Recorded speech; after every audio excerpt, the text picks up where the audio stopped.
Welcome back to New Realities. This is a very special broadcast with some good friends from New York City.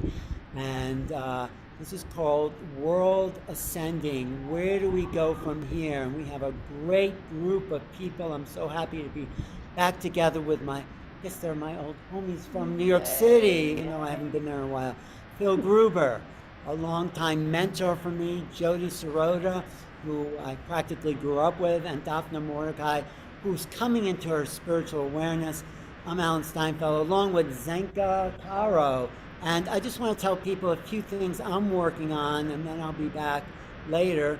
I'm doing this online series called Making Contact after the book that I wrote that Phil has the original copy of. It's a 5-part series. We just did the free one last night.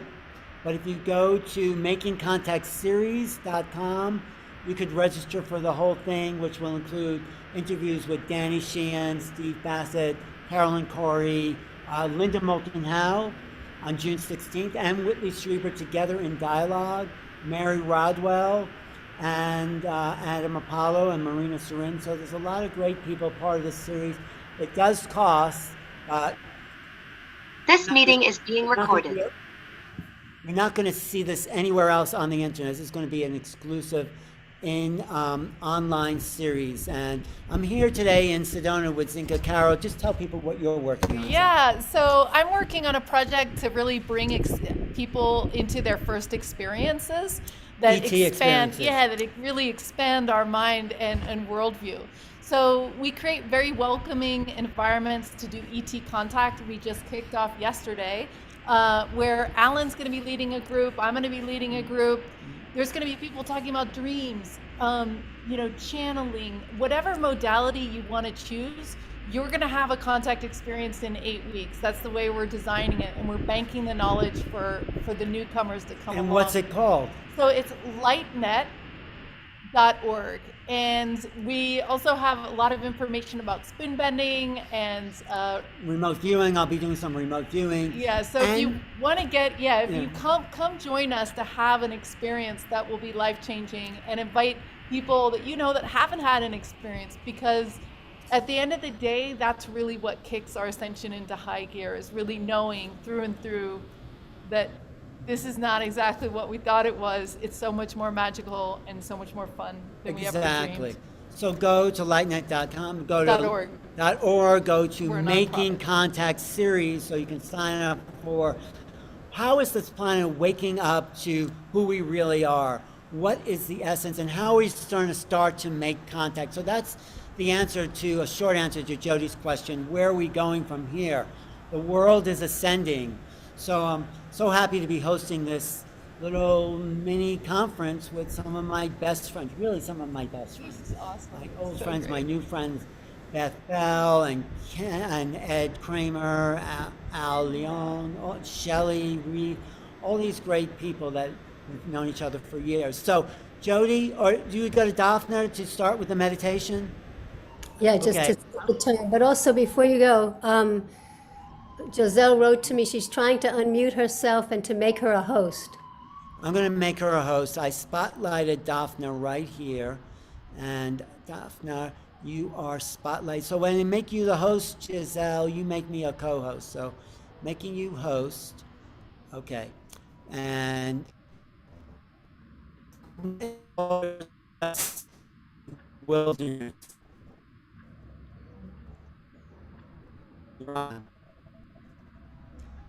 You're spotlighted, Dafna. Okay. You just have to say something. Hi, everyone. So let's start with a little connecting to ourselves, quietly coming into this time, this space, this moment. Close your eyes if you choose. You can also keep your eyes open if you like. And so much gratitude and thanks for this moment, for us gathering and taking a breath in, and gentle awareness as we breathe in, bringing in universal cosmic energies. And on the out breath, we have the intention of bringing up the earth energies into our bodies. Another deep breath in, and a sound on the exhale if you have it. And one more deep breath in, inviting all the universal energies from the heart of divine, welcoming all the energies. The energies are coming in now.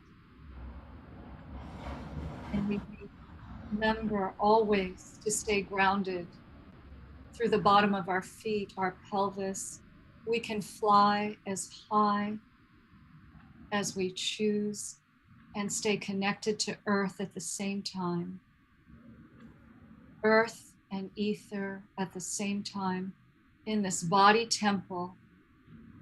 So much gratitude, calling forth all the angels, the archangels, Mother, Father, God, the Supreme, all of our guides, and all the beings that we are all personally connected with. Om Kriya Babaji Nama Om, that is one of the beings I'm connected with. All are welcome, all are invited, bringing our attention to our heart.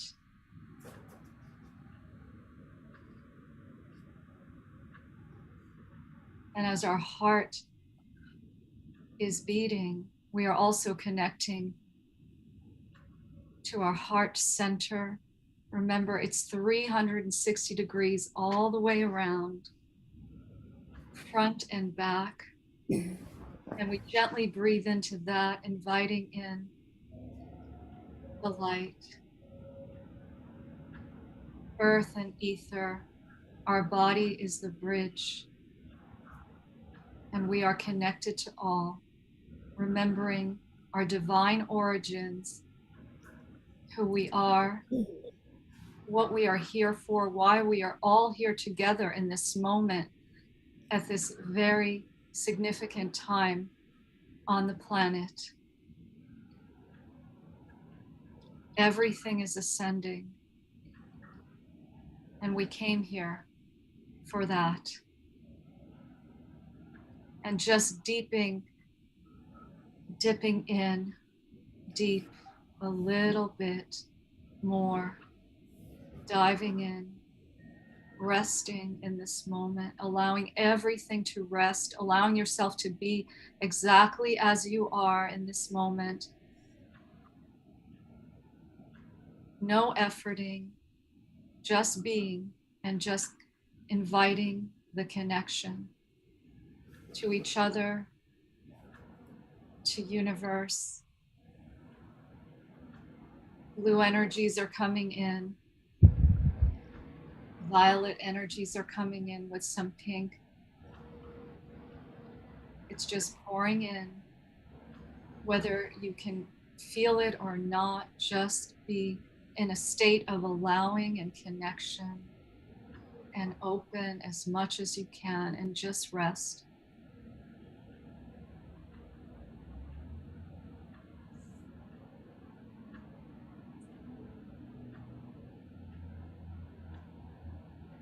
And you can keep this awareness as we continue on this journey this evening. And I will ask now Phil to continue with what he has to share this evening. And I will come back a little later.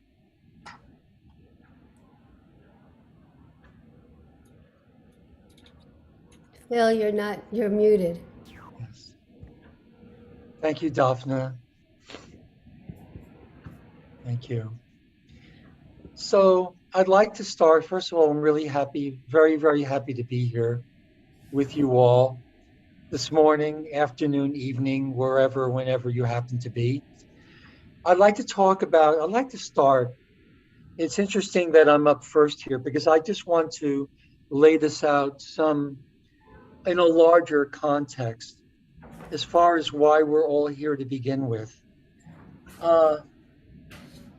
Because throughout our evolution as humans, angelic humans, There have been many periods in our history Excuse where... me 1 second. Giselle, can you spotlight Phil? Also, I need to be made the co-host just for a few minutes. Can you do that? I just said that to Giselle. Do you have to spotlight the speakers and make me the co-host? Thanks. Okay. Okay. Because I just want to show one thing. Share the screen in a moment. Okay? Yeah, you have to make Phil co-host too. That would be good. Good So job. throughout our history, Yeah. we can do that. Different races have brought to earth teachings in order, shared teachings with us, who are no more or less themselves, just other identities.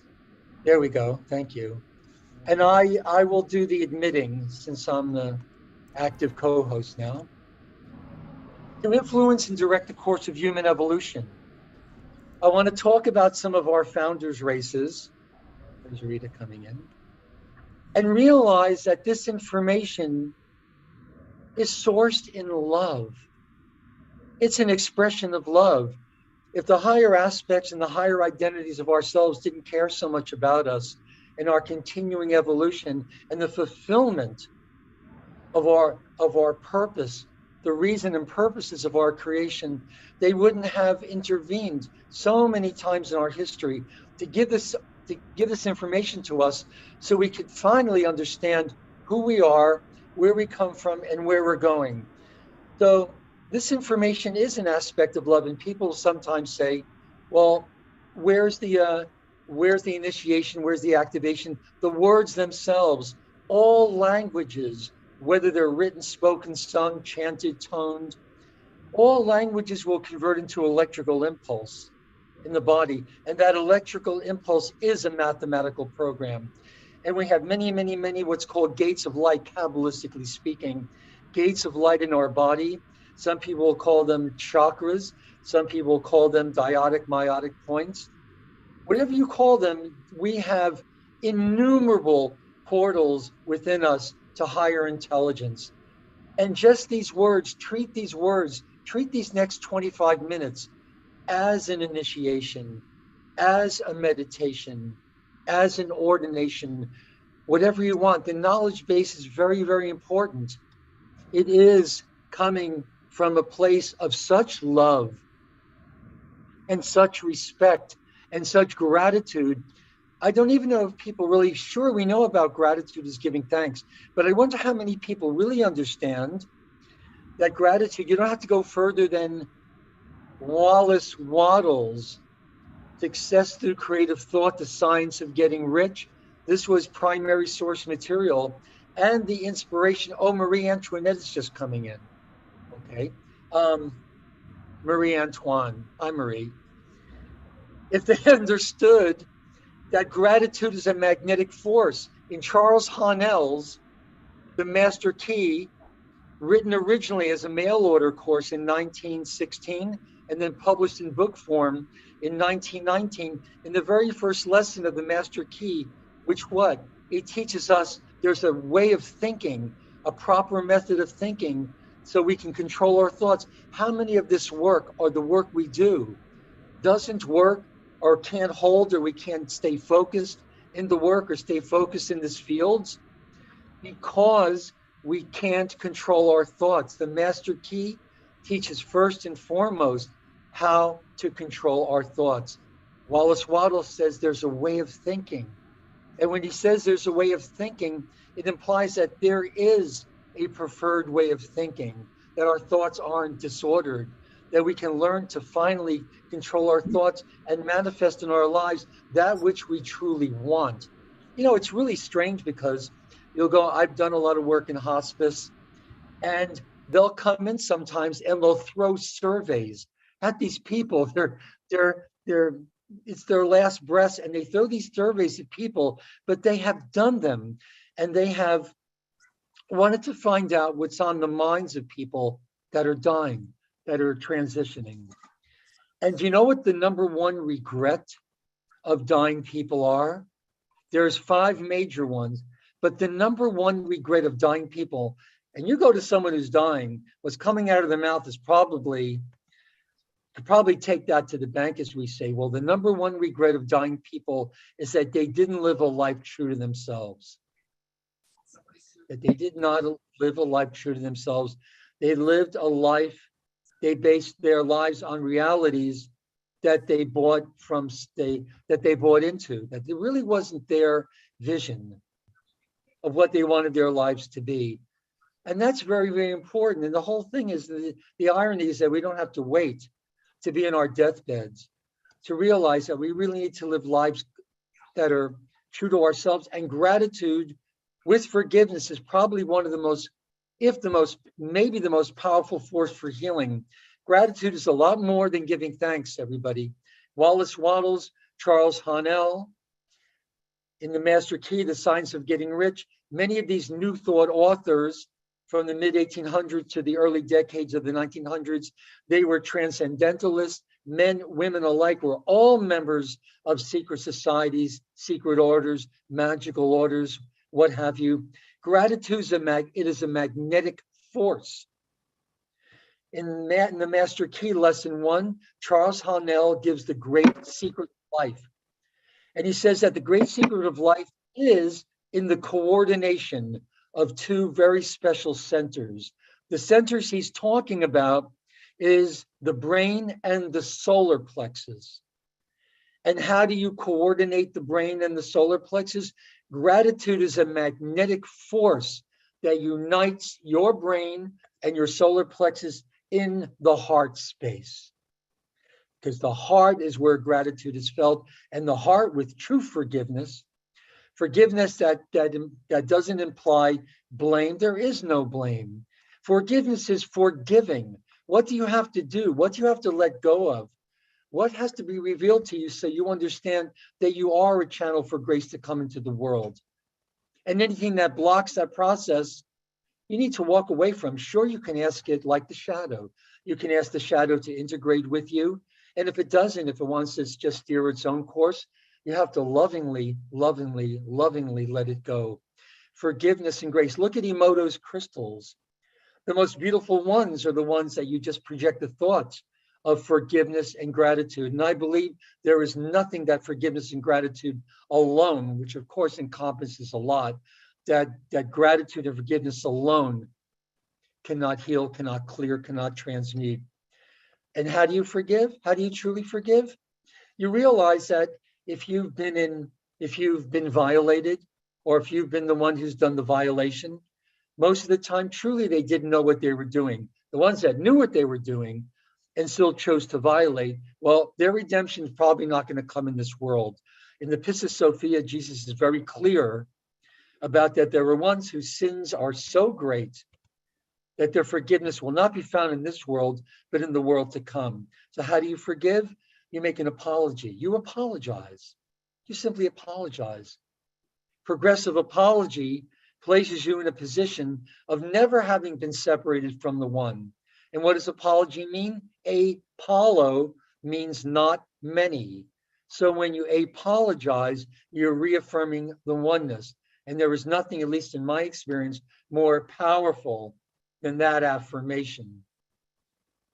With progressive apology, with progressive forgiveness and gratitude for the gift of being able to fashion the thought, to generate the thought of forgiving yourself for having been naive, trusting enough, ignorant enough to have been violated, or some of us just plain stupid.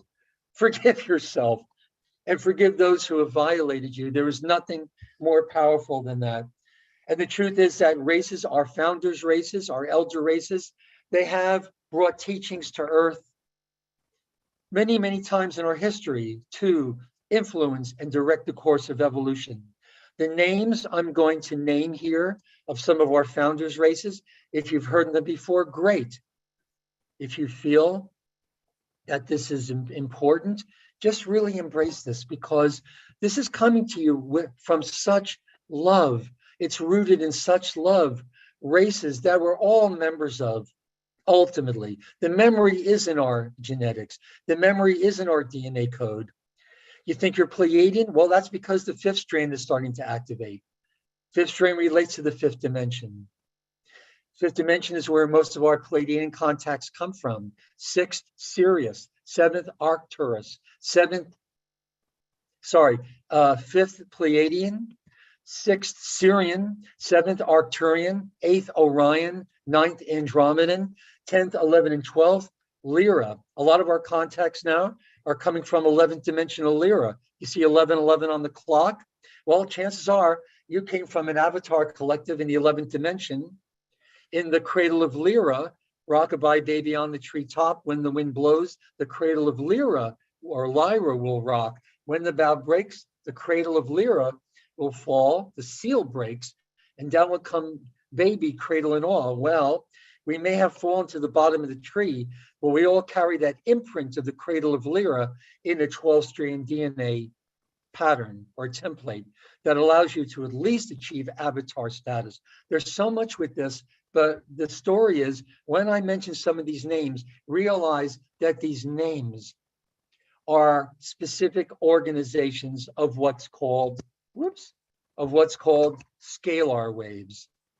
The names are the keys. The names are the electrical impulse. The names are the mathematical programs that will open up the gates of light, the Share Aura. That's the right pronunciation. My Hebrew's a little rusty, but that will open up these gates of light, allowing so much illumination to come in. My light just went up. Hold on a second. Where's my light? Okay. There we go. There. So 3 of the seed races, the founders races in our time matrix. We live in a 15-dimensional time matrix. More about that in a few minutes. And let me know when I have 10 more minutes, who's ever doing the timekeeping, so I can really shift this into high gear. 3 of the primary interdimensional races involved with ancient human culture were the Elohai Emerald Order, the Braharama Amethyst Order, and the Seraphai Gold Order Brenau collectives. These are collectives from what we call densities 4 and 5. Densities 4, fourth harmonic universe within a time matrix, dimensions 10, 11, and 12, avatars, Buddhas, Bodhisattvas, Christed beings. Fifth harmonic universe, rishis, Ra collectives, beings, we can perceive them down here as magnificent tall beings. They're living light. They're pure wave form consciousness. The Rishi, founders races in our time matrix, and understand that our history in this time matrix as human beings goes back at least 560 million years. History of our time matrix goes back. Are you sure I've been going for 15 minutes yet? You think I've been talking for 15 minutes already? Really? Seems like 2 minutes to me. Anyway, goes back 950 billion years. These 3 Brenau orders, these Rishi, these beings of living light consciousness, these 3 founders races seeded life. There was we talk about streaming, there was a streaming of consciousness into our 15-dimensional time matrix during the last seeding 950 billion years ago. We're just looking at the background radiation from the last Big Bang. Well, there have been multiple bangs, each 950 billion years. When the Great Mother takes that breath in, lets it mingle within herself, takes another breath out, that's another 950 billion years. And these Brenau orders visited Earth, visited humanity during different time periods. Why?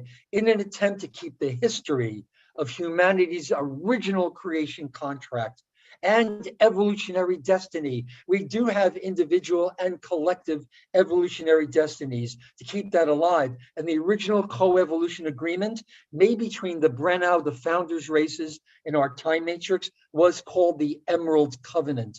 Understand that L. Frank Baum, the author of The Wizard of Oz, was a confirmed theosophist. Him and his wife joined the Ramayana sect of the Theosophical Society in Chicago a full 8 years before he wrote The Wizard of Oz. You read The Wizard of Oz with these filters, and you know that some of the most amazing information is encoded in The Wizard of Oz. That original Emerald Covenant was made 950 billion years ago among these density 5 Brenau orders. Orders, again, consciousness of living light, pure waveform consciousness. Okay, now, and it's these density 5 Brenau orders that were directly involved with the creation of the original angelic human race 560 million years ago. The original human design itself is of extraterrestrial origin. The original angelic human lineage was first created in density 2 on a 5th dimensional planet. It's actually a 5th dimensional version of Earth that many people call Tara. That the original human design itself is of extraterrestrial origin. And that humans, what we understand as humans, originally inhabited the 2nd density, time fields of Earth, where Earth is called Tara. And the Taran original human is called the Taranusium. 248,000 years ago, we were given a gift. When that Emerald Covenant was restated, we were given a gift of 12 holographic discs that were called the Dora Torah, the Dora Torah plates. More about that if I get a chance to speak later. But I want to give you this before I go in this next 5 minutes or so, to give you the greater context of what's happening on the planet. Can everybody see this? Okay. These are the 7 seals. They could be the biblical 7 seals, though they're the 7 major vortices on the planet. Very, very quickly, they started their opening cycle. What's happening on the planet right now is an alignment of interdimensional stargates, which are black and white holes, which are stargates. A series of black and white holes that consciousness uses to cycle itself from one dimension or one harmonic universe to another. This process really got underway in late 87, early 88. The first of these major vortices on the planet, the frequency seals have to be released. So the consciousness can come in through the vortex and then circulate through the planetary grids. Why? To evolve the planet, to evolve all of us. This is our evolutionary destiny in time and space, is to ascend, is to put all of our parts together, multidimensional identity integration, AKA ascension. When it's written in the write-up that we're all in this together, we certainly are. The first of the major vortices on the planet, the Painted Desert. It's not Sedona. Sedona is a major vortice, and it's a site that you can access the Painted Desert. But the Native Americans there, they know full well that the first of the major vortices on the planet, Painted Desert, started its opening cycle. They have to open on time and stay open because the frequencies coming into this through the stellar bridge or the stellar activation cycle, they have to come into the planet to raise the frequency of the planet. If they don't, if the seals don't open, the chakras don't open, what you get is mass compaction on the planet, earth changes, all these things that to one degree or another we're experiencing now because of lots of reasons. Second major vortex on the planet, Jerusalem, Israel, the control grid of the emotional instinctual field of the planet. Now you understand a little bit more why this area has been so hotly contested, not for thousands of years, folks, for millions of years. The third of the major vortices, Himalayan mountains in Asia. I believe it's north of Tibet in the Kunlun mountain range. Around 2000, the Giza, Egypt vortex opened. All these groups have been led to these places to help release these seals. Again, the seals, the 7 seals, have to be released in order for the chakras to open to receive these frequencies coming in from the higher dimensions. If they don't, if they get blocked, if they get obstructed, you have massive upheavals, massive earth changes, electromagnetic imbalances in the planet, the poles shifting, the poles migrating. It's happening in our bodies too.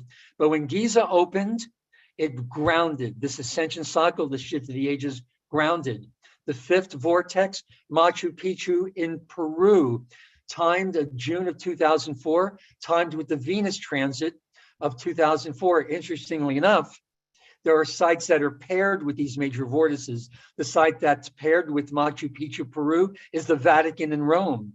And on that weekend of June 2004, in a place outside of Rome, Bush, his top advisors, many of the Bilderbergers, the elite were meeting at a site outside of Rome, trying to probably pulse magnetic pulses into Machu Picchu so it wouldn't open. More about that later. 6, Caucasus Mountains, which we'll talk about in a minute. And 7th, the Andes Mountains in South America. You can see that the first of these vortices is the last to close. The first to open is the last to close. Will the first be the last? More from St. John's Revelation. A lot of psychic mediums, remote viewers, are getting a lot about 2042, 2047, but there seems to be a firewall, much as there was in 2012. The reason they have to open on time and stay open, but they also have to close on time, because if they don't close on time, too much frequency from this alignment of interdimensional stargates, the Holy Temple or the Holy Grail, is going to come into the earth, and the earth can't handle this influx, this streaming of this higher frequency. And the same things can kind of happen. Instead of going to expansion individually and as a collective, as in a race, we go into cycles of compaction and fragmentation. Now, as you can see, the Andes Mountains, and they all handle higher and higher frequencies, these vortices. The first to open, again, Painted Desert. And then the last to open was the Andes, Lake Titicaca in South America. It ended its opening cycle around the middle of 2017, and it started its closing cycle around the same time, and it ended its closing cycle around the beginning of 2022. Look at the next one that needs to close. It's the Caucasus Mountains in Russia, with many, many sites that connect to it in the Ukraine. When you look at the conflicts on this planet, you realize that beyond the drugs and the sex trade and this and that, it's the planetary vortexes, it's the stargate sites, it's the real estate that they want. You control the stargates of a planet, you control the portals of a planet, you control who goes in, who goes out through these gates. And it's all about control and domination, certainly from the races that have digressive consciousness, which we can talk about. But the fact is, it all boils down to the fact that we are all in this together. And if we don't learn the true value of gratitude, and we don't learn the true value of forgiveness, we're not going to get very far. Or how to stop creating new karma for ourselves. We have enough coming into this life, enough inherited from simultaneous incarnations. You can call them past lives. We call them simultaneous identities in time, forwards and backwards. Realize you can learn from your future also. Realize that when you go to sleep at night in this last minute or so, you do go into the higher harmonics. You go into some of the lower mid-astrals. You learn a lot because you're merging, you're communicating with higher identities of yourself. In the future, when your consciousness detaches in the dream state, you are going to the future. The thing is to bring that information and guidance back here into this world. You want to know your soul's purpose? Establish a more dedicated line of communication with your soul identity. And you do that with an open heart. And how do you open your heart? You find the things that give you joy. Find the things that make you happy, that make you smile, that help you on to be of dedicated service to the world. The greatest definition of success is probably that which you would find that you could be of the greatest service to yourself and to the world. Forgive, gratitude, all these attitudes and etiquette of spiritual mastery. We have everything we need. We just, as Charles Parnell in the Master Key says, it's the volunteer, these principles, to do them in order to bring the energy of forgiveness into their lives. And it was like this. In the last 30 seconds, just breathe easily and gently. It doesn't take long to do this. In the old Aramaic Canaanite, these were Zama Za, Rachaman Ozai. Remember, we say these words, we invoke them from the void. We give them life. And having given them life, we give them purpose. Just like a negative thought. A negative thought's like the genie. Genie has no choice but to fulfill the wish. May know that the wish is going to come back to bite you squarely on the keister, but it's got to fulfill it. Every negative thought you think, its purpose in life is to help manifest the most experiences in your life. It doesn't judge the thought. Begin to think in divine pictures. Zama, and that's what will manifest in this hologram for you. Zama, Zama, Oza, Rahama, Ozai. Zama, Zama, Oza, Rahama, Ozai. Zama, Zama, Oza, Rahama, Ozai. I'll put it in the chat. Thank you very much for giving me this time. Lots of love to you all. And thank you once again, Alan, Dafna.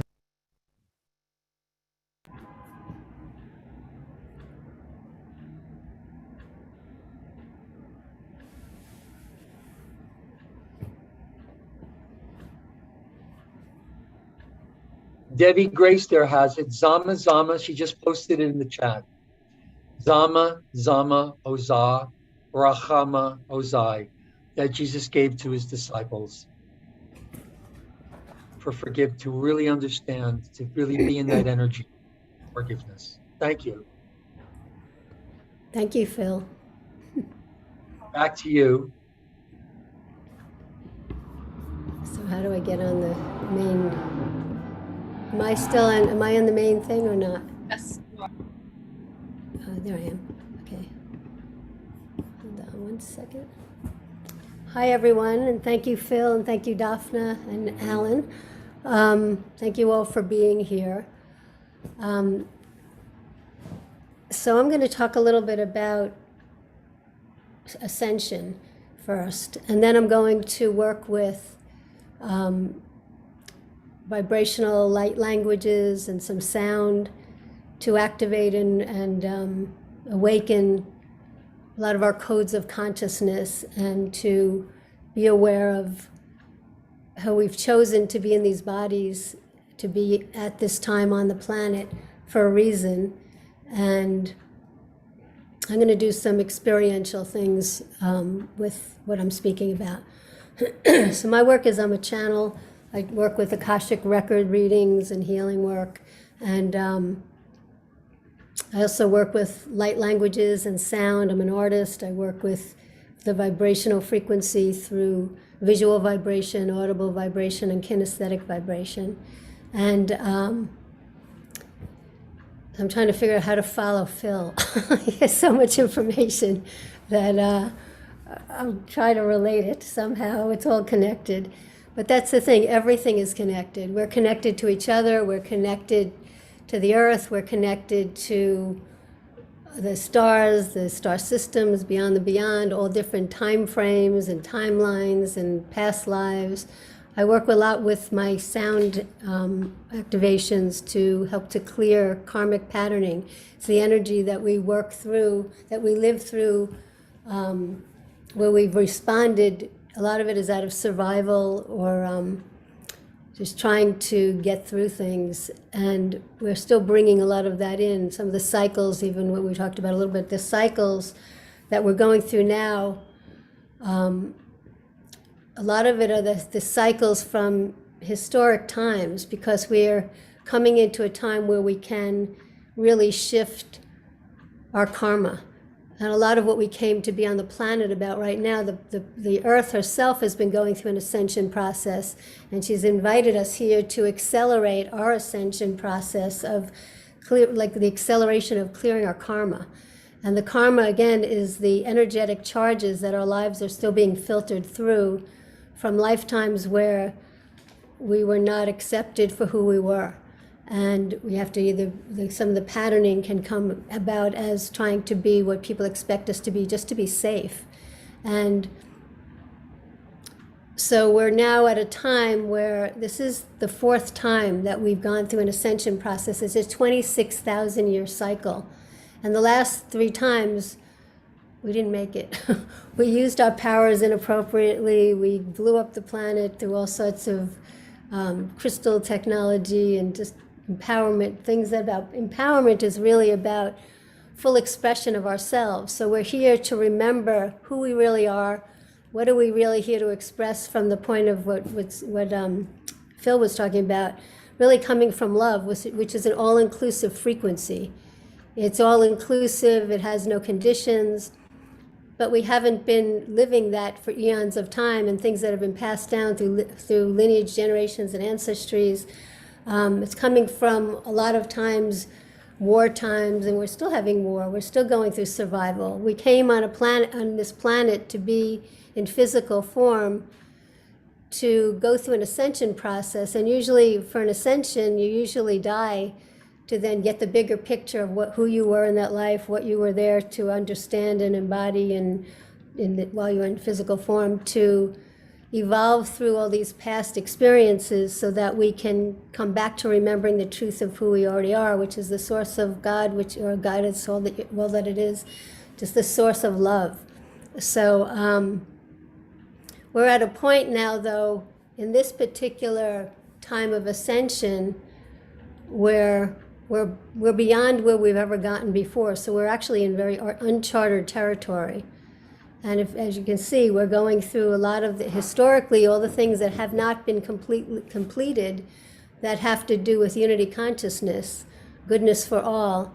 That all these things are coming up to the surface because we have to really pay attention to what hasn't been completed yet. If we want to keep doing this over and over again, that's not the idea. We're here to complete something. And ascension usually implies that you die to go to a higher understanding of remembering who we are once we're not in the physical form anymore.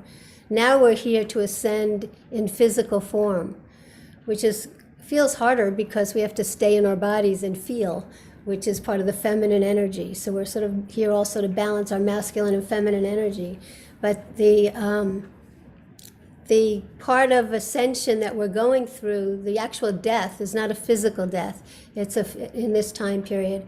It's the death of the perceptions and belief systems and thought forms of who we thought we had to be in order to survive from other lifetimes. So all those things that we have been identifying with have not necessarily, not all, but a lot of, we've been identifying with things that were not really the truth. And it's being mirrored in a bigger picture of where we're going, what's going on now in the world, of what is the truth? You know, how can we trust? How do we know what the truth is for ourselves? And it creates there's a lot of control issues and a lot of things of, discrimination and all the things from all different time periods coming up to the surface. And we're here to clarify to ourselves what really makes sense for our own purpose, for our own sense of purposefulness, and even feeling whole within ourselves, WHOLE. And the more we get closer to clarifying by letting go of the old perceptions and belief systems, what's happening for a lot of people is their identifications for eons of time from all sorts of lifetimes and timelines, where letting go of who we thought we had to be, but we actually thought that's who we were. So it's giving us an opportunity with all this frequency and energy coming into the planet. It's a certain alignment with the stargates, some on the planet and some beyond, where we're being infused constantly with higher frequency vibration. And we need to really align our physical bodies coming into a higher frequency with the energy of our souls also coming into a higher frequency. So a lot of people are getting sick or feeling uncomfortable or overwhelmed by so much energy, and on top of that, all the technology is taking place, and we're adding more energy, the 5G energy and all this other stuff that people are trying to, humanity is trying to identify how can we, it's like, where do we go from here? Well, there's nowhere to go. There's nowhere to go unless you leave the planet, and that's not necessarily why we came here. We came here to stay. For all those people that are on this particular call, we're people we are aware of ourselves more. We pay attention more. So it doesn't mean you can't be aware just by not paying attention, but we're those who are working to understand ourselves as more multidimensional beings. And the way that we can really embody and understand all of this is to have to go back to remembering that we are from this source of everything that exists, God, Goddess, all that there is, which is basically love, which is an all-inclusive frequency. There are no conditions. So all the things that we're seeming to suffer through, we need to really start to, a suggestion would be to start to decide that we don't have to learn through fear or learn through confusion. We can be here to learn through clarity and remembering who we already are. When we are in this higher frequency, everything that we would even need to be or want to be, and more, we're connected and we're a collective. So this is basically all the things we've been going through for all these years has been, not just in the last couple of years with all the pandemic stuff and everything, but for eons of time, we've been gradually coming into higher levels of our consciousness. And a lot of children they're coming in more open now, and then their parents have been already open, so they're being able to remember who they are from the beginning and not have to kind of remember all the karmic stuff to come into the truth of who we are. So part of this was about really just first acknowledging that something is happening, because a lot of people are like, even if they know, they're like, they can't stand the energy, it's too much, they can't sleep, people are pushing down, like Phil was talking about, when things start to close down. A lot of people are closing down what they're feeling, because some of what they're feeling are the things that are like, when you put light on like a shadow, it turns it to light. So if we can imagine and emanate, just image and emanate our energy of love, compassion, gratitude, forgiveness, what Phil was talking about. If we can have an open heart, we can allow ourselves to transmute everything around us that is not of the same, and we can start to maintain more of who we are. So we're like in third and fourth dimension now, but in the fourth dimension, it's the polarities. It's the sense of there's a lot of divisiveness in our world, but that's because we're all trying to come to terms with how do we go from one side of a pattern to another. So the only way, my guides have said, the only way for us to really go into the fifth dimension, which is the open heart. The sixth dimension, from my understanding, is where we can maintain the open heart. But we're not even near there yet. We're still trying to open our hearts and just feel love and compassion and acceptance. And in this sense of coming from a place of compassion, we're here to recognize that everyone can have their own sense of who they are and what works for them.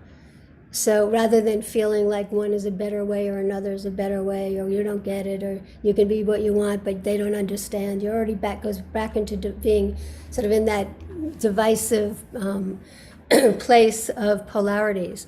So we're here to open our hearts and accept everything, and just as best we can, and just know that it'll work out more quickly, or there'll be an acceleration if we can allow ourselves to remember we all come from the same place. We all come from that sense of love, that sense of God, Goddess, all that there is. And the feminine part of our energy is the part that feels. It's the part that needs to feel, to stop, to feel, to know, to give that direction from a higher conscious place of giving the direction to the masculine energy to manifest things and create. And so our creation process is creating our realities, manifesting things in our lives. That creative process has to come from being in our bodies, accepting that we have masculine and feminine energies, Everybody does. And that to allow ourselves to step into our bodies more now, because a lot of people that I work with, they're like half in and half out. It's like, just in case this doesn't work out, I'm going back.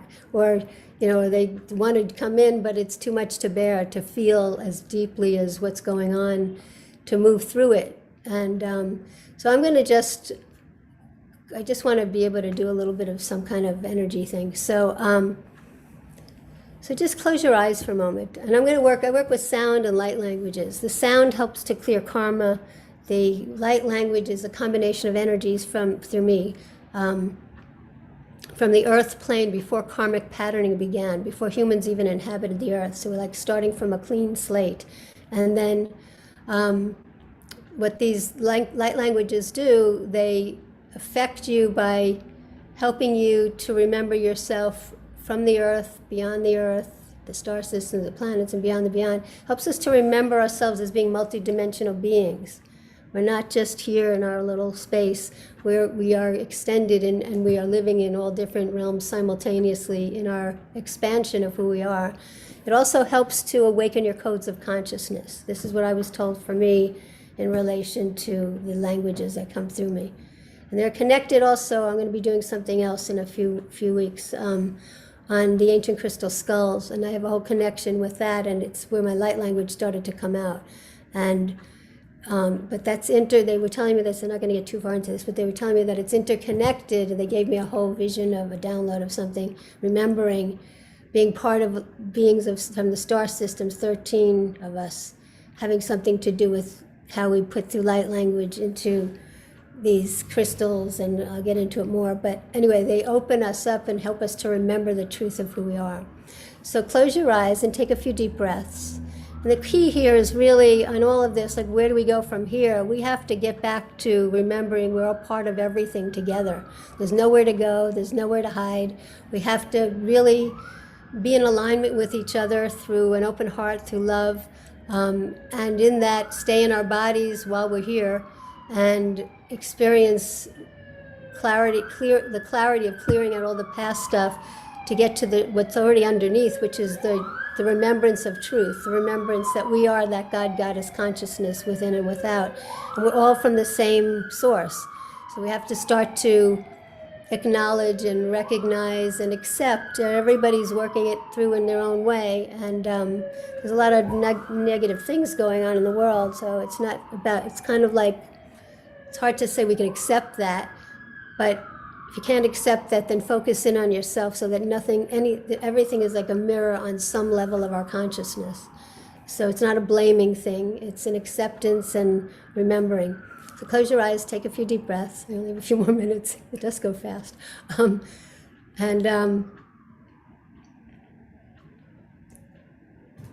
Just feel into your heart center. Just breathe deeply into your heart, into the physical heart, and also the energy of your whole heart space all the way through to the back and the front.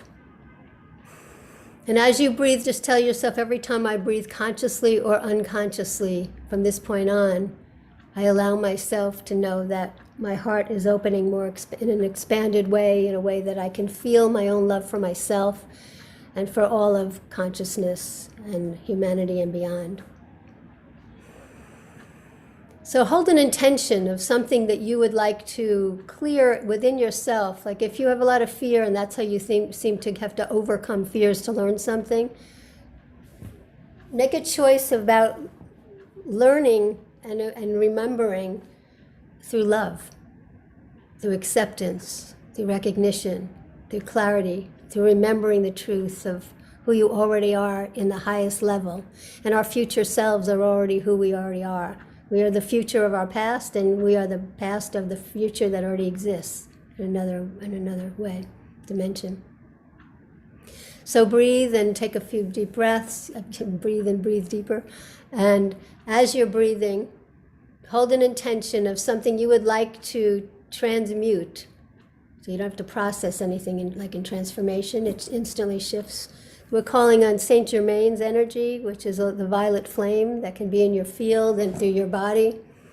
Again, about how can I learn to, and how can I express, and how can I shift and change and evolve through love, through the truth of love, the actual tangible experience of love within and without.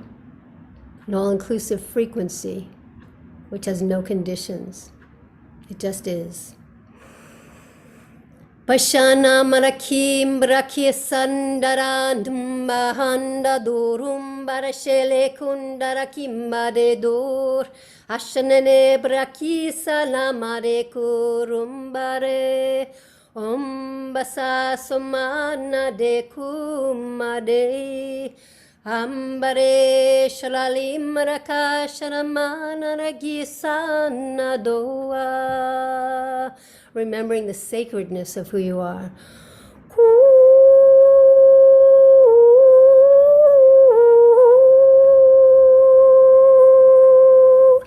Amare no sane doar amaraki sare kodanarim Amanayana doshaneya. We're speaking to your heart and we're speaking to your soul. And having your heart and your soul come together, or experience it now, coming together as one. As if anything that is in a state of dis-ease in your consciousness, in your thoughts, your perceptions, your belief systems, in your physical body, just ask to receive through these sounds and through these languages, that it will realign you back to the truth of who you are in the highest understanding, the highest order, the highest structure of your consciousness in human form. Allowing your body and your soul and your spirit to realign in a way, or just to remember its alignment, the original configuration of who you are before we went into all these karmic times and had to survive through things or have to be whatever in order to feel safe. And to be able to start to remember the truth of who we are, the truth of who everyone is together as one. Asminaya makwanyanya tonga ina imyana ina mangumaina denyo manyano go on. Feel the violet flame moving through you, clearing off, burning the dross from Saint Germain. Angonyani mayo yanyani atab, and feeling the energy of the Divine Mother Mary infusing your heart with blue energy to calm out your system, so your adrenaline energies can calm down, so you can start to utilize your true energy, the true life force, and to call in and reclaim all the parts of your own life force, all the parts of your soul into your body. Doesn't mean you're disconnected to God, Goddess, all that is, Source. It means that you are able to then from within emanate the fullness of who you are as pure love. Asamakani manim shakim umayim breki brandi barakita barakina malakila malakito toniata, for regeneration and rejuvenation. Ambaregeravani malangu maridetum mayim bretetum, to be able to withstand all the shifts and the changes that are taking place. Achana, so where do we go? We go within. Achana mariatangur ambretetum brekitane. Amretum makisati amakuangiate no dumba durish and durish a lagrut of rigitan gilamalug duris, should have rigirst durish katante very colambrete. Ask to remember your truth, to remember and to identify yourself with the truth of who you already are, as a being of source, a being of love, a being of an all-inclusive frequency, not just on the earth, but in the earth, on the earth and beyond the earth. Remembering all the connections that you have to the star systems, the planets, the galaxies, and beyond the beyond the beyond. Beginning to embody and remember, but to embody it. Breathe into yourself right now and feel the connection to yourself. And anything that is not in sync with the truth, allow that. Some of what we're doing right now, almost done, is we're realigning the structure of who you are with the structure of your consciousness, which is connected, or as not even connected, that means that it's separated, continues to be part of the full God consciousness that has always existed, that we are part of. Zasamarakiyav tumpurikiya nasale Om Randare Sambare Kimbalere Mao Maima de Dumaru Rembreke Shandaru Hammano Yaru Hammare Kuri Mare Duma Shoa. Just feel the energy of your masculine and feminine energies within your own system, realizing they are true mates of the same soul. So they're soulmate. The soulmate is within you. And as you find that, you can be in collaboration with others outside of you. You can be in collaboration in finding your mate in this world, or as a soulmate that people talk about, or to just find that whatever what is within is being shown to you, mirrored back to you on some level. And that we're here to kind of like, again, a world descending, where do we go from here, rather than feeling like we have to leave our bodies and go, or be partially out of our bodies to not feel what's going on, to know that we would not be here if we were not capable of handling it, for the ones that are staying. Some are leaving to be able to be on the other side, just to help from that side. Some people are not able to hold this vibration in physical form, but they may not have been meant to. So they chose, and I believe they chose on a higher level, that to come in and to be here for however long you're meant to be here, and to be part of these changes. But everyone has an effect, whether you're leaving, whether the people leaving are having an effect on the people staying, feeling uncomfortable about the losses. It's all part of coming into wholeness, coming into recognizing that everything that goes on is part of a much bigger orchestration, and we're part of that, and we're being held by the earth gravity, held in this sense of just being more fully present, and know that we have a place to be, and we're supported by that. And the earth is the mother, the true highest level of understanding in the human form, in the physical form, of the mother nature, that nature of nurturing and holding us and anchoring us to be more fully present, so that we can feel better in a fullness of our life force in our bodies, which will also keep us healthier. If you have anything uncomfortable, one last thing, if you have anything uncomfortable in your body, anything that you've been going through with illness, imagine that you're directing, not just thinking, but directing love into those areas, and it transmutes, because love is the highest frequency. So where do we go from here? Again, we go inward, and we emanate like a lighthouse. You don't unplug, you just emanate. And we emanate in our space, we emanate beyond that, and beyond and beyond. We're more in that emanation that we even realize. So it's just really remembering who we already are. Take a few deep breaths, start to come back to normal consciousness, feeling more aligned, hopefully. And thank you, appreciate it, much love. So now Dafna's coming back.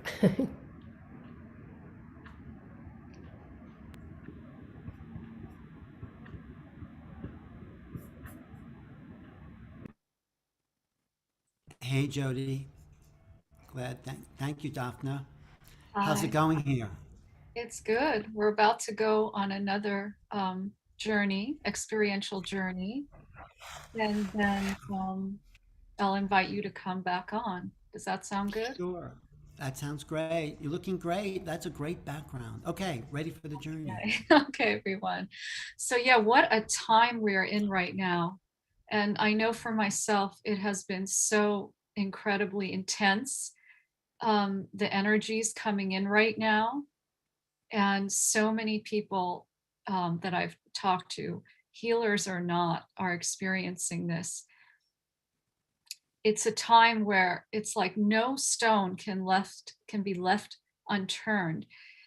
It's a time where we have to let everything come to the surface for healing, because that's what's needed if we want to take that next step into our ascension, if that's what is in our soul's path. And it's really such a personal thing for each person, what we're here for.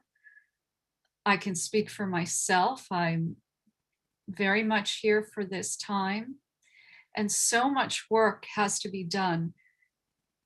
It's our personal journey, each one of us, to let go of all the things that don't serve, all the patterns from our family of origin, of lifetimes. It's all coming up now. And that's what I'm experiencing with so many others, that everything is coming to the surface, whatever needs to be healed. And as uncomfortable as it may be at times, as challenging, it is actually an incredible gift, because it's a moment where all can be brought to the light. And that's a huge part of this ascension process, that everything comes to the light. And eventually, even our physical bodies, if we choose it. There are many different kinds of ascension, those who can ascend at the moment that they pass. And they can also come back in a light body, as in Christ did, or as previously stated, if we choose, we can do it with our body, where we transform our physical body to more of a light body, and we can move to the higher dimensions when our mission is complete. And that is absolute freedom. And we're here for this, if it resonates, of course. And for that, everything has to be transformed. All of the patterns that no longer serve, they all have to be transformed. And we have to move into our higher awareness and invite our spirit's presence to come in. So let us do that right now. Let us take a moment to go within, close your eyes, and just allowing ourselves to be just as we are right now. What does it mean to just be ourselves and to be present? It just means to be aware of as much as possible as we can in this moment, with full acceptance and no judgment. Whatever thoughts, feelings, or emotions may arise, we become more of the observer and just notice without judging and without identifying with what comes up. We are meant to feel the full range of emotions and experiences as human beings. And the ascension process is that merging of our human and divine in a body. We have come here to be in this body temple, to merge both earth and ether, heaven and earth, through our body temple. So going even deeper right now, just allowing our consciousness to rest and melt as all the energies are coming in. And we give so much thanks and gratitude to the legions of light and all the benevolent light beings that are holding us from all the other dimensions. We are the ones here on earth, and we are connected to all, each other, and the beings on all the multi-dimensions. And we thank our divine Mother, Father, God, the Supreme, all the angels and archangels, the angelic realm is around us. A lot of blue light is coming in with flickers of violet light and some golden white light at the bottom. These energies are coming in for us now. And yes, this is the time. This is the time we have all been waiting for. As challenging as it is for our human self, our spirits have been waiting for this moment to transform, to transmute, to heal everything and invite that vastness to come in. So much white light is pouring in right now.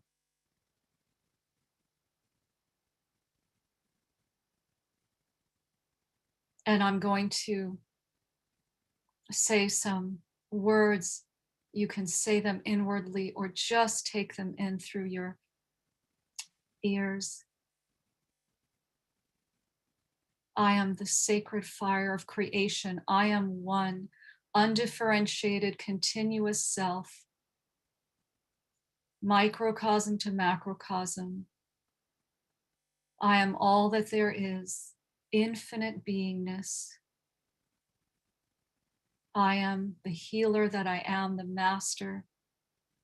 I remember myself, the essence of who I really am. And the golden white light is just pouring in with some violet pink light. Yes, it's about remembering the nature of our true being. And it's not about kicking our human self aside. It's the marriage of the two.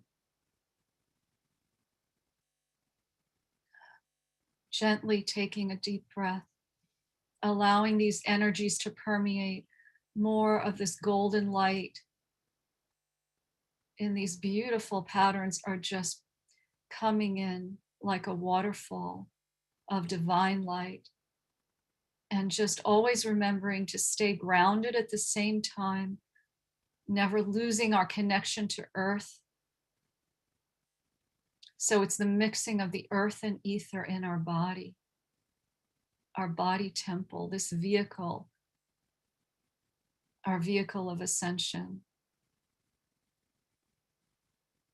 Ascending beyond what we know into the vastness.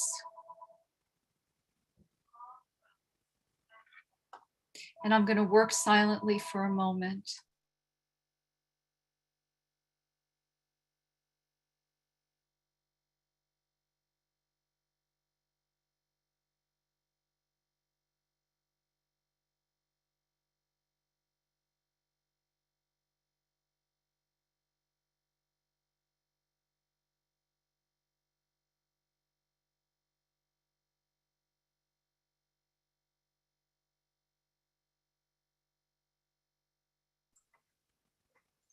There was a phone call right in the middle of that, but that's all part of it. It's all part of the oneness where everything is included and we don't resist anything and we just allow and work with what is in front of us. It's just a very funny example. And there's so much light and blue light, white light coming in right now. Remembering who we are, what we are here for, connected to earth and ether, and expanding our field out as we maintain our connection to earth. We can expand far and wide into the vastness, remembering our multidimensional self, and that we are co-creators of this reality and this earth realm. We can create the world we believe in, and we are going to make it this time. It is written, it is so. This is the time humanity makes it through at this fourth cycle of ascension with the planet and forever, never going back into discordant energies again. This is the time.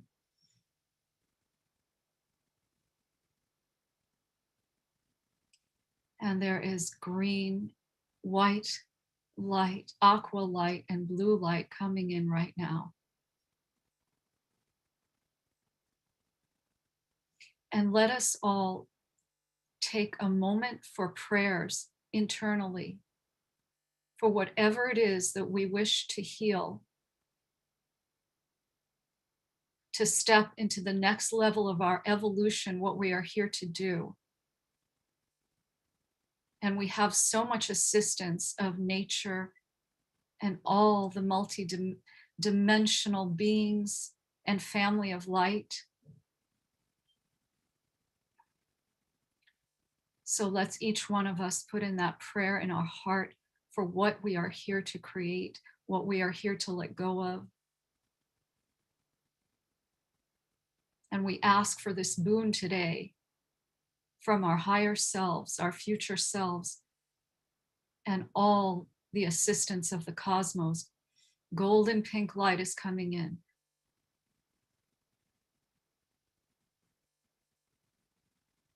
Yes. We are the ones.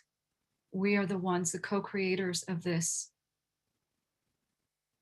And it is so important that we focus on who we really are and not let those challenging moments usurp our energies and take us into a downward spiral. And if it happens, we remember to come back and we remember what we're really here for. We cannot get stuck in the minutia of the human trials and tribulations, but we never negate our human self. We embrace our human self. Our divine consciousness embraces our human self and all the parts of ourselves that need healing. So it's never about kicking our human parts to the curb. It's with great love and acceptance and nurturing like you would a child. We just don't let that human part run the show. We allow our higher consciousness to come in more and we invite it. And the human part can be there too.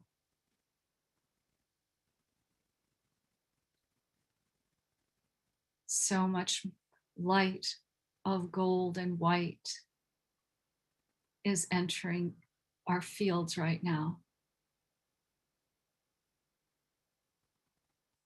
And we invoke and we command, as the light beings that we are, the light warriors here on earth, for everything to come to the light now. We invite all the parts of ourselves to come into the higher octaves, the higher vibrations, the higher divine vibral light. We invite all to come to the light, including all the beings that are still playing in the game of darkness right now, that are still playing with discordant energies of control and manipulation, with no judgment. All are invited. They are invited also to switch sides and come to the light. Now is the time. Now is the time for all those still playing in the darkness. A lot of green healing energies coming in right now. This is the time, or forever hold your peace. This invitation will not be on the table forever. So this is the time. For those who choose to join us, we will go as one into the higher dimensions. For those who do not, since this is a free will zone, when the planet is ascending, they will have to go back to where they came from. So this invitation is for all right now. And all the effects of the discordant energies, all the machines of war, all the technologies of control and war are also returning to the light. Technologies can be used for the good or for harm. So we are asking that all is returned to the light. And for those energies, technologies that cannot be returned to the light, they will be disabled and dissipated back into universal substance. This is the time for humanity to step fully into our truth, our power, and remembrance of who we really are, what we came here for. Divine light, violet, lavender light is just pouring in right now. So much gratitude for that. Yes, the light will prevail on earth. Peace will prevail on earth. We will ascend into our higher vibrational, masterful existence in the heart of divine. It is already here. It is in the ethers. It is seen. It is written. It is acknowledged by all on all dimensions. This is the time. Nothing can stop this. There's just a wave upon wave of energies coming in, golden light, violet light, pink light.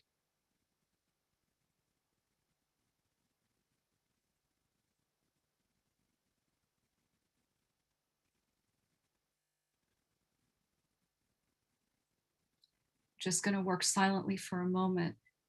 Just continue to just melt in these energies and allow and melt and allow with the prayers in your hearts as all our hearts are connected.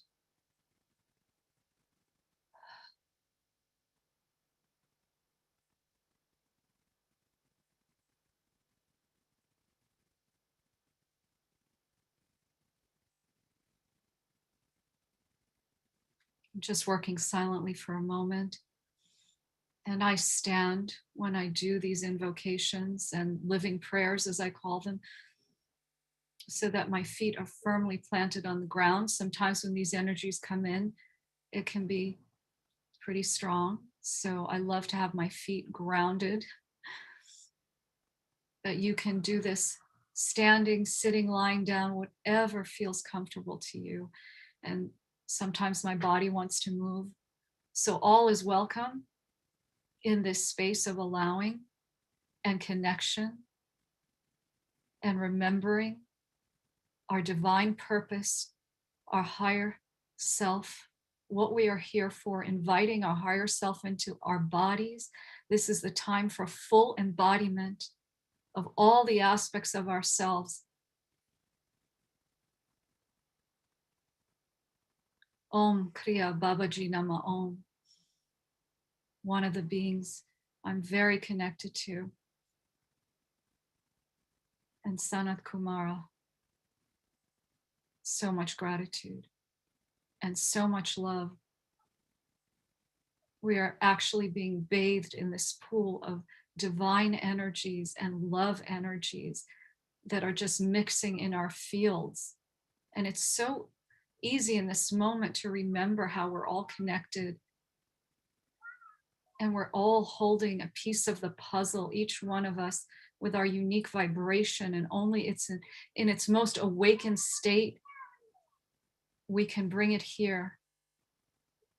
And it is so needed, each one of us, to step into this. Every one of us is needed right now as we are doing this together. And that's where we go from here. It's that inner work and our connection to each other and our connection to all.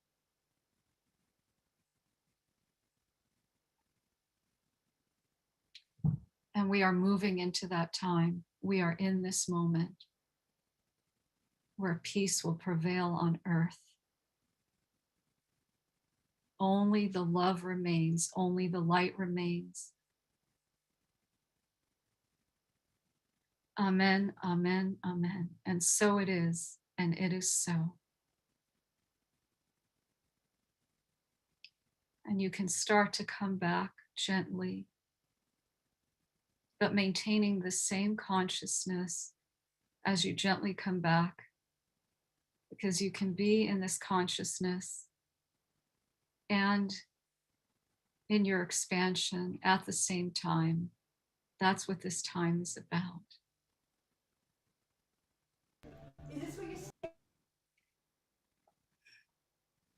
Alan, are you still around?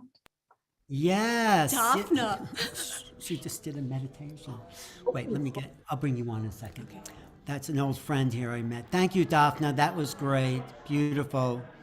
I don't know how to follow that really, but I really appreciate your evolution of consciousness and how you've matured in this area. So I think before I introduce my special guest, I'm going to share a little meditation that I did, but it's more about shifting to a new perspective, how we shift this next level of reality of, let me just pull this up here on my sharing, and we can all do this next level of meditation, and then I'll just conclude the whole thing. Let me just show this slide here. Do you see that on your screen? You do? Okay. Let me just go to this slideshow. Let me just here. Okay, here we go. As our mind becomes more conscious, as we become more aware of the capacities of consciousness, this is bringing on what we're calling the close encounter experience, because maybe these beings are connected to an evolutionary awareness that brings in a new level of cognition. The experience of wait, here we go. As our mind becomes more conscious, as we become more aware of the capacities of consciousness, this is bringing on what we're calling the close encounter experience, because maybe these beings are connected to an evolutionary awareness that brings in a new level of cognition. The experience of contact with non-intelligence is the key that will open the door to understanding consciousness. So this is why there's this threefold aspect to this question. There's quantum physics, there's consciousness, and there are UFOs. And I think they're all related on some level. So one thing the visitors do by accessing quantum physics is not collapsing the wave function. So they don't create a definitive place in time and space, but live in a multiplicity of superpositions. When you're accessing these other positions, you're in hyperdimensionality. So we need to think that way. Our thinking has become concretized in comprehension. We need to think in a higher level. We need to think abstractly. Quantum physics lead to this new understanding, this new level of meaning means we need to think in the abstract. This apprehension versus comprehension. These are what I feel the levels of quantum physics lead to. This new understanding, this new level of meaning means we need to think in the abstract. Abstract thinking means letting go of concrete ways, the ability to be abstract. It was the key to our survival. No other animal has the ability to think about objects and situations which are not tangibly physical. Quantum superposition of apprehension allows us to be more than just our five senses. It frees the mind to look at more creative solutions to satisfy the basic needs of eating, sleeping, and reproducing. The key is to see the difference, I feel, between signs and symbols. This illustrates the comprehension idea versus apprehension idea. When we see a sign, like a stop sign, there's no question that's what it is. We have collapsed the wave function into that concretized observation. But when we use that same stop sign in a picture of a polluted ocean, then that stop sign becomes a symbol. It means that is less definable in terms of, oh yeah, I know what that means. It means stop, but it means more than just stop. It means the urgency of stopping. It means stopping a whole way of life. It means an urgency to change our way of living.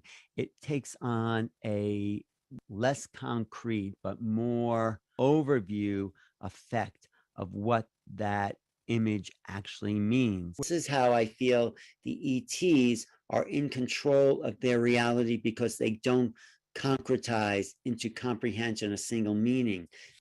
The power of the symbol lies in its ability to convey multiple meanings at once. Words concretize the world into specific meaning. What we get with images, an emoji, you may give someone a thumbs up after they say, oh, let's meet, but it doesn't just say, yes, let's meet. It says right on. It means thank you. It means a multiplicity of meanings.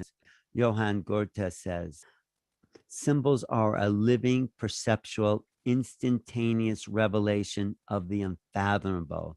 In terms of the symbols, I loved showing the drawings of Kamara Jones. You could look at her on Instagram, ArtSoldier77, and I think she goes into some of the most phenomenal portrayals of ET realities that are communicating in many, many levels at once. This is why I put this key aspect right in the title of my book. The use of the asterisk bestows a variety of associations, such as a distant star, the possible origins of an extraterrestrial existence, or it could mean a new star is rising over the ill-fated stars of the past.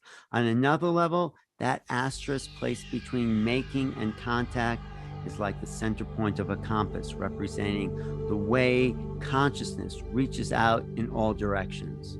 Whatever your association to the asterisk is, it is the initiation into a new way of knowing. That symbol has a nonverbal communication from mind to mind. It is the point of contact.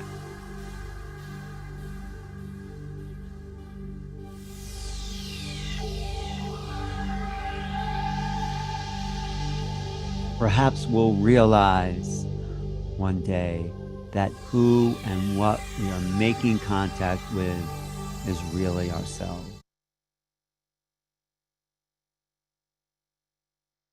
How was that? Did you enjoy that, Dafna? Thank you, Alan. Did that make sense? Oh, thank you. That's a little understanding of how these ETs probably think. And Phil, I'm glad you returned there, because I have a big surprise for you here, who I happened to just run into at the store. Just went. Boy. Hi, girly girl. Hi, Alan, Alan, that was beautiful. Hi, Marcia. That makes sense, Phil? Yes, Alan, absolutely. Alan, it was really great.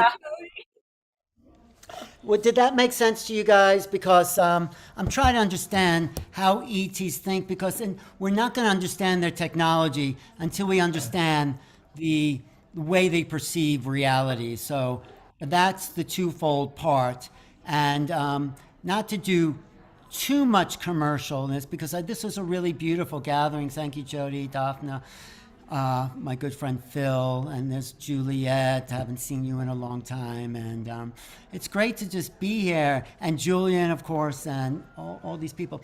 And I just want to show how I've put and Lynn, of course, Lynn Singer, yes, how I put all this into a new series that I'm doing on YouTube, and bring some of the best people in the field to understand, because as we move into this next dimension, we have to change our perceptual view of reality. We have to think differently. We have to think more abstractly, like I said. So I put together a little series that can help people understand where we're going and how we're doing. So You're muted, Al. from deep, deep in outer space to planet Earth, to the red rocks of Sedona, to our online community here, comes a time, a message, a special series on making contact. There is no better time for making contact. I'm George Noory, host of the national radio show Coast to Coast AM. Alan Steinfeld has put together a well-conceived collection that covers it all. Thanks, George, for that introduction. This is Alan Steinfeld, the editor and author of Making Contact, which is a collection of writings of the best and brightest people in the field of ufology. I'm putting together a special series of some of these fantastic contributors to my book. People like Whitley Strieber, Linda Moulton Howe, Carolyn Cory, Nick Pope, JJ and Desiree Hurtak, and such contactees as Marina Sarin and Kamara Jones and the Art of Kamara Jones, plus some very special surprises in the field. Please join me for this fantastic series of dialogues as I dive deeper into anything I've done before. For more information and for a complete description of the 5-week course, go to makingcontactseries.com. George, any final comments? The contributions of all these people help to give insight into the multifaceted intentions of the phenomena. This is most needed at this time because Making Contact presents the opportunity for us to prepare to meet advanced civilizations. Someday, somehow in the future, the conflicts that have plagued our species for eons will come to an end. And by making contact, we will take our rightful place among the stars. The Making Contact series is presented by Alan Steinfeld and New Realities, Deborah Giusti and the Global Peace Tribe, in association with Neil Gar, Portal to Ascension. Join us for this online series, Making Contact, the New Realities of Disclosure and Cosmic Awakening, taking place on Thursdays beginning May 19th from 5 to 7 p.m. Pacific Time. The first session is free. To find out more and to sign up, go to makingcontactseries.com. See you there. Okay, that's just a little commercial. You can see that first episode free. And I really want to dive deep into what it means to understand this next level of consciousness. As we become multidimensional, we're going to encounter beings that don't think like us, that don't perceive reality. So how do we understand that? How do we as a collective group rise to the occasion and discover more of ourselves? So that I'm talking Whitley Strieber and Linda Moulton Howe are two of the most genius people in this field, and they really understand the phenomena. So they'll be talking on June 16th. And Carol and Cory just did a movie about the science of UFOs. So as we rise to this new level of consciousness, we meet a whole new classroom. Like as we graduate from this level, and I think that's what Dafna and Jodi and Phil are talking about. Where do we go from here, Jodi? We go to the next dimension to answer that question, right? Any comments, Jodi? Any? I was saying how we have to go within, but within we also are experiencing all the dimensions while we're still here in this dimension simultaneously. Exactly. And something else comes online, though. Something else awakens in us. So any comments from you, Dafna, about where we're going, what we're doing? Well, as I said earlier, yeah, this is the time to release everything that doesn't serve, to let it come up to the surface and do that inner work. And that part cannot be ever ignored. That's the most important thing, our inner work that connects us even more to the cosmos and our multidimensional family and our higher selves and the remembrance how we're all connected. Yeah, it's true. The more we go in, the more we go out. You know, it's like they're both infinite. And that's what I think Making Contact is about. It's about these ways of reaching other parts of ourselves. A lot of people expect that if they want to connect to these higher dimensions and these beings, that they have to leave their body to do that. But we're here we can call them in. You know, if we open ourselves up, we're calling in parts of ourselves. We're all connected to the same thing. It's just, we have to be in the body to experience it, to really, from my experience, the more I'm in my body, the more I expand my energy, the more I connect to these higher beings and have direct contact. Yeah, and it's a whole new world we're going into. That's what's so exciting for me about this moment in history. We're at the threshold of a new mind, of a new society. I think that's what these last 2 years were. It was preparation for something completely different. Phil, what do you say? I'm just, that was such a beautiful presentation, Alan. I think I'm going to put your picture back in my wallet. I think I'm just filled with so much love and gratitude. You know, the more we love, the greater the presence of the angelics in our lives. We are our soul's expression here on earth. We learn from our past, from our future. We learn from the now. Let them be our teachers. Let each other be our teachers. The veils are thinning. And the fact is that love from the highest levels is penetrating the planetary veils. And with that, I think we can all agree that comes a new sense of oneness, that our movement is always towards grace. What did Steiner say, Alan? In moments of grace, we remember. So we're on these wonderful journeys of self-discovery, the direct experience of higher states. And spiritual growth is probably the most important thing we can choose to focus on. If we want a more peaceful, joyous, loving, meaningful life, see the world through your higher self. Connect with yourself and with everyone else in higher ways. You know, we are feathers in each other's wings. Honor your dreams. We're here to anchor the light. Believe in yourselves, everybody, and that there is a higher purpose and meaning to our lives. We are the externalization of the hierarchy here on this planet. We are earth angels, earth angel, earth angel. We are the angels of revelation. We are as Alan would say, the concretization of love, here, now, forever, always, in the highest order of our collective best divine intention. And so that is, and so that will ever be. That God bless each and every one of you. Well, Phil, thanks. I have a special word from my special guest here. I'm not even. Go to say. This is so impromptu. That's okay. What do you have to say? Why? I think that connecting to the miracle zone, to one's higher self, is really important for grief management.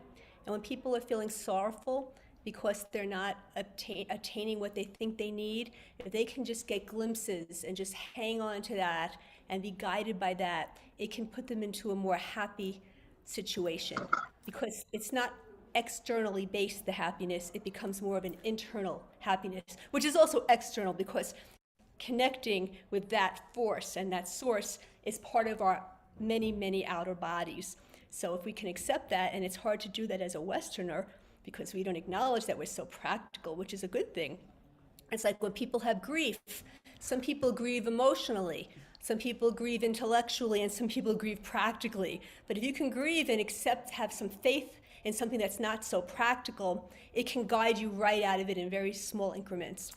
Great. Yeah, I agree. We have to accept all parts of our human experience, and that's the way to ascension, as the word would say. When we become totally human, I think something happens to the cellular structures in our body that starts to ignite a higher frequency, and that's why we're all here. We've become teachers to each other, Phil. Just think, when we were all taking those workshops in the 80s, that we'd be up here and just sharing what's happening to us. I'm so proud of Dafna. She is really blooming here. Yeah, and you look great. And so all of us here, we're all teachers for each other. Julian and Lynn and all the people I know here, and Vincent and Ed and Shelley, of course. These are people that we've all walked on this journey together. Juliet, of course, and we've walked on the earth together in France, didn't we? But it's all unfolding in this new time. It really seems like something new is being birthed, and we are those beings. So thank you for including me in this journey. Of course, you can do without my Zoom room, but that's fine. It's all nice to be included anyway. So how do we wrap it up here, Phil? And also, I just want to say, come and join the Making Contact series. I think it's really going to be an exploration into this new level with people like Danny Sheehan, the UFO lawyer, and Linda, of course, Moulton Howe, and Mary Rodwell and Starseeds coming up at the end. So just go to Making Contact series and be a part of that conversation too. And thank you, really, for this beautiful community that's everywhere all the time. What do you think, Jodi? You want to wrap it up with a... I think that this was a birth that Dafna and Jodi, you were the midwives of making this happen. So I think it would be wonderful if you take us home. We're going to do prayers for humanity just to complete this. So Dafna and I, for a long time now, especially through the whole pandemic, we've been, every night we pretty much do this as much as we can, which is a lot. We do prayers where one would start and the other one would pick up where the other one leaves off. And we pray for ourselves. We pray for anyone that we know that needs prayers or would want them. We pray for people we don't know. We pray for the world. So it's always good when you have a whole group of people to hold the space for what we're praying about. So just everyone, first of all, just say thank you for being here. We really appreciate you coming and being part of this, because the whole thing is about us being together and collaborating and just having everyone here. It's like the bigger puzzle that we're all part of. If we all find our own spaces and be who we really are, all the little space, the little lines between the puzzle pieces disappear, the greater picture shows, and we know that we are part of that picture. If we're not in it, there's a space. So even doing it this way, where we all have our little boxes, but we're all part of a whole experience of being here tonight. So if everyone would just close your eyes, and Dafna and I are going to do this now, where she's going to start, and then I'm going to complete it from what she's doing, just to hold prayers for all of us and who are here and those who couldn't make it, but for all of humanity and also beyond, making contact with ourselves, within, without, and beyond. So take it, Dafna. Such a joy to be with all of you and us here. So just taking a deep breath to go inside, revisit again our inner landscape, our heart, our bodies, our energy field, all our energy fields around the body, our connection to earth through our feet. Again, the light is starting to come in, this divine, cosmic, radiant light. It's like a white light with lavender undertones is coming in. It's sparkling. And we just hold ourselves in this moment and remember that we are held by universe, by divine. And with that energy in our hearts, we can start to send it out to others in our immediate family, in our world, and to all of our human family. We can send it to any areas of the world where there's a lot of conflict, sending our light from our hearts, from our being. Our whole energy field is vibrant with that light. And there's so much light coming in right now. As we are all connected here on this call, and our family of light, the legions of light, are holding us, holding and being held, holding ourselves, our inner child, our loved ones, and humanity, sending that energy out, knowing that we are here for this, to usher in the ascension of the higher dimensional frequencies, of our heart opening, of our stepping fully into our mastery, into our truth, and our spirit's presence embodied full embodiment and connection for all. Jodi, please continue. And start to recognize that this is a very powerful initiation, not just what we're doing today, but all of ascension. It's an initiation, and all the beings of the past, like Christ or Krishna or Buddha, all of those people who are more enlightened and were able to hold that enlightenment, they were those who had to go through initiations. They had to, the masters of the past, they had to go through initiations to know they had the right stuff, to be able to embody that, to recognize and know it for sure, to be able to hold this higher frequency in this sense of enlightenment. So we're here now to recognize that we came onto the planet to be here during this 26,000 year cycle, to do this again, even though we didn't make it in other times. But we stayed hopeful. And we stayed hopeful that we would one day in our future, as we maybe have gone into the future, to recognize that we did get through this. So this is a time where we have another opportunity to recognize that we're being initiated. It's a time of change. It's a time of something that is about to happen. It is something that we are already remembering that our future selves have already gotten through it. So let's image it in your mind, in your heart. Allow yourselves to see a sense of yourself, all your loved ones, and all of humanity, that we're here on this planet, connecting directly to the earth.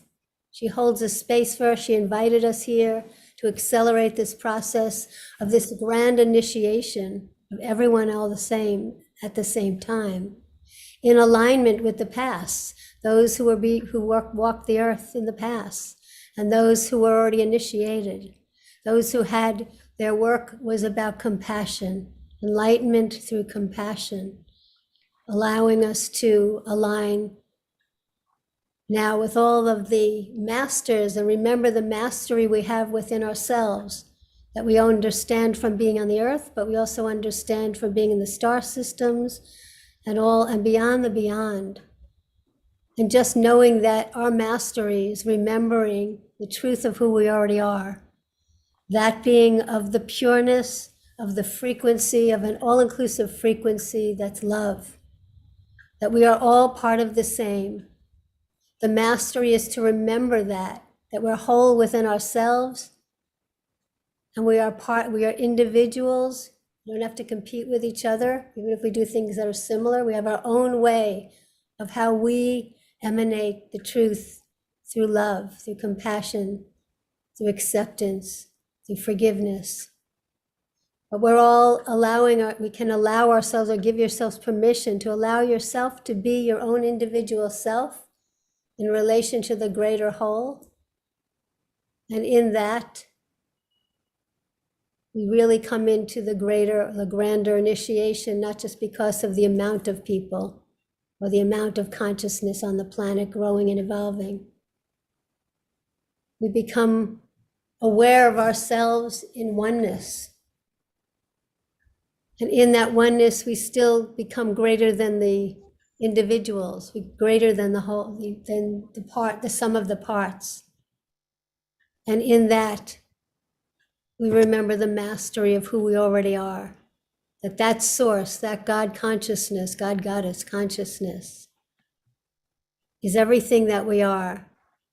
And if we were taught that from the beginning of our lives, the truth of what love is, not the conditions that love has been shown to or been taught, we now decide that we are the truth and that we know the truth within ourselves.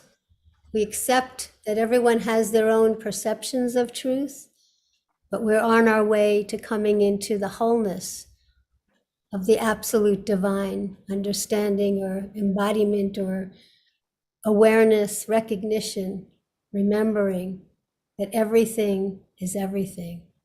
We are all one. We give gratitude and acceptance and thanks for all those beings that we are now contacting, or they're contacting us, that are here to show us, and we're here to show them and ourselves, that no matter what dimension, what timeline of past, present, future, and beyond, all the different levels of consciousness, we are now here choosing and allowing to remember all of our divine family in all levels of consciousness, not just on the earth, including not just humans, but all the consciousness that has been evolving within the earth, on the earth, and beyond, in all the different kingdoms and species. So we give thanks, and I give thanks to all of you for being part of this today, with all of us who have created this event. Because we need to start to feel a sense of collaboration and alignment of truth. What is the truth? Let it be shown to you from within yourself, for yourself. And in that, the more we all individually come into that truth, the more we resonate as one. So be it, and so it is. Amen, amen, amen, amen. So much love to all of you. Thank you, thank you, thank you, thank you. Thank you. Thank you, Jodi, Dafna, everyone as part of this global community of like minds. We are moving into the future. And as Phil takes off on his horse, thanks, Phil, for riding into town. Yeah, Phil is always on the move. Thanks. Don't get too... Thanks, Phil. Always good to end on a comic note. But that was fine. It was comic great. or karmic? For Phil, comic is karmic, I guess. So let's do this again. Why don't we do this every month? Like gather together, and then it's not just everyone could share. I mean, does anyone have something they would like to share before we sign off? You can just unmute if you want. Hi, Sylvia. There's Sylvia Moss. Hi. Shelley, did you have something to say? Oh, she left. Did she leave? Hi, Alan. Hi. Any comments? Oh, there. Hi, Sylvia. Hi, Jodi. No comments yet. Well, hold out for the next one. Yeah, why don't we do this once a month, okay? Like a community gathering? I think that would be wonderful. Yeah. I'm in, Alan. Okay. It Good could to see be you go. Today could be like the last Friday of every month or something like that. I'm in. We'll figure it out. And then other people can share too. Shelley, your hands up. What do you want to say? Unmute, Shelley. Really, thank you so much, everyone, for holding this gathering. Honestly, there's no greater group of people that I feel grateful to have in my life right now to help me navigate all of this so that I can help all of my students navigate all of this. Yes, to a monthly gathering. Things are moving so fast. This was really, really helpful. I gathered so much information. And I had an opening into the portals the other night when I was so frustrated by a month's worth of technology challenges keeping me from doing my broadcast. And I walked outside and I started talking to the heavens like never before. And I began commanding, and I raised my hand and I pointed at the sky, and I saw right there at the tip of my finger the longest, brightest shooting falling star I have ever witnessed in my life. There you go. And I took that as one of Alan's symbols. It may be more, it may be a visitation actually, but yes, it's all a symbol to the unfolding awareness. But yeah, and then next month other people can share some things they've been into. What's the thing you're doing what's your podcast, Shelley? I'm recording an online program that is experiential work for people, for everyone, not just those of us in the know, but people that are they know something's going on, but they need the foundational works and how to open the pineal and begin to open their empathic, psychic minds for real right now, because it's on. So what's the website there for you? Well, I'm on Shelley Reef. We haven't launched the website, but it will be called The Awakened Mind. The Awakened Bond? The Awakened Mind. Mind. Awakening. The Awakened Mind. Yeah. We're looking to launch early fall. Great. Everyone's doing so much great work. We have to. Yeah. Did you have your hand raised up, Juliet? Is your hand raised, Juliet? Or you just unmute yourself? Unmute yourself, Juliet. Unmute. There we go. Hi. Say hello. Go ahead, say hello. I'm most grateful to have been here. I was late getting on, and so I missed Alan's initial talk, but it's all very interesting. And no, I don't have anything specific to say at the moment, but I think a monthly gathering would be lovely. Okay, let's just do that. Right. Thank you both for being here. Okay. Can you hear me? Oh, yeah, who's that? Norbert. That's Norbert. Oh, Norbert, say hello. Yeah, and then Julian. Yes. Okay, I just wanted to thank Sister Serota and also the speakers this evening for the tackling this most important matter before us. That's the ascension and where do we go from here. Also, I think when I listened to Phil, he mentioned about gratitude and also forgiveness. And there is such a nice little prayer that I always say when I heard forgiveness, which goes like this. I call on the law, or we call on the law of forgiveness for any mistakes we have ever done, whether we know of them or not, and to forgive all human mistakes and annihilate their cause and effect from mankind and the earth forever. This is so important, the forgiveness thing. And when it comes to love, that's another thing again, because there's so many people who are waking up at this time. Like, where do we go from here? I hope I'm not taking too much time here. No. Thank you. Yeah. Thank you. Yeah, but where do we go from here?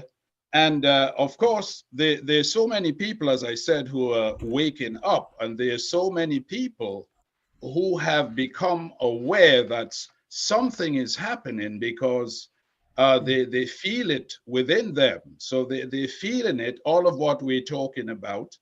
But some people are so confused.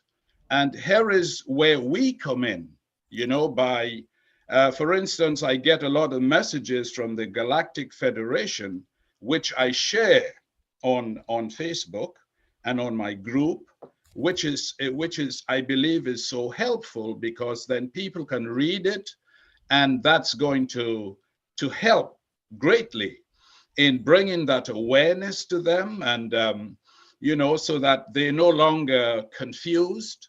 Some people are very much afraid, and going through, as somebody mentioned, I think it was Sister Serota, people are talking about, the ascension symptoms that we have the dizziness, the headaches, all kinds of stuff that's happening right now.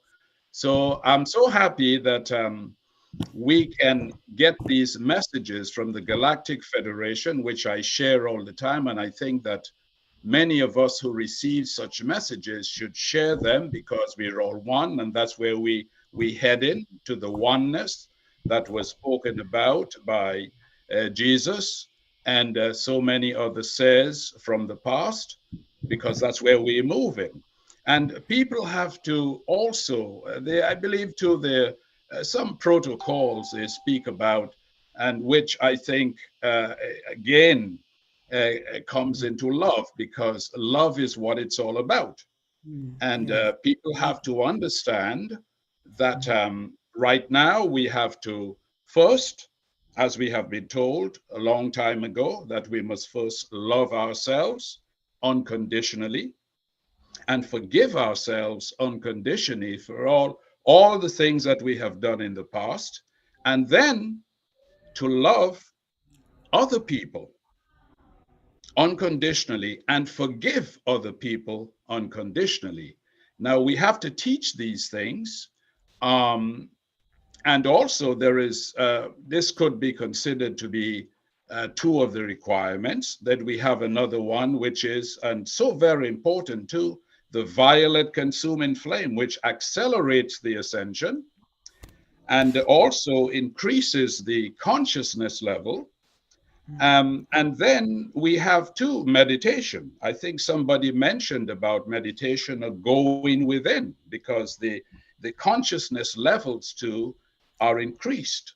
So these are the things that I think sometimes I say, well, we are our brother's keeper. And as I said, from bringing clarity to this entire thing right now, people know there's something happening. They're feeling it within them. They're having symptoms, ascension symptoms. So we now have to play our part to continue. I'm not saying we're not doing it. No, thank you, Norbert. Thank you. I appreciate it. Thank you. I think Julian something to say, and then we'll just say goodbye. Julian, unmute. And we'll have a bigger discussion next time. Yes. Yes. Hello, everyone.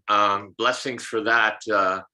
That was very beautiful. That was very loving, and it was very necessary.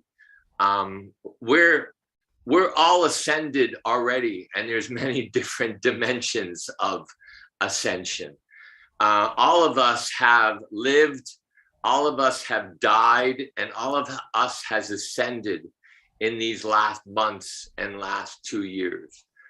So what's important is for us to continue to meditate, pray, and eat the right foods, and be kind to one another. When you walk out of your house, smile. When you walk out of the house, say hello to a person, or acknowledge how they look, or what's going on with them. If you're in a restaurant eating, be kind to the waiter and waitresses and all that. Just allow yourself to exude this radiance, this luminosity at this time, as each and every one of us has ascended, and we're ascending in our own way, but yet we're in this collective of oneness and blessings. That's good. Thank you, everyone. Thanks for everyone. Norbert, I have to say, you do have a great voice. And you know where I'm going from here, where we're going from here. I'm going to dinner. So there you go.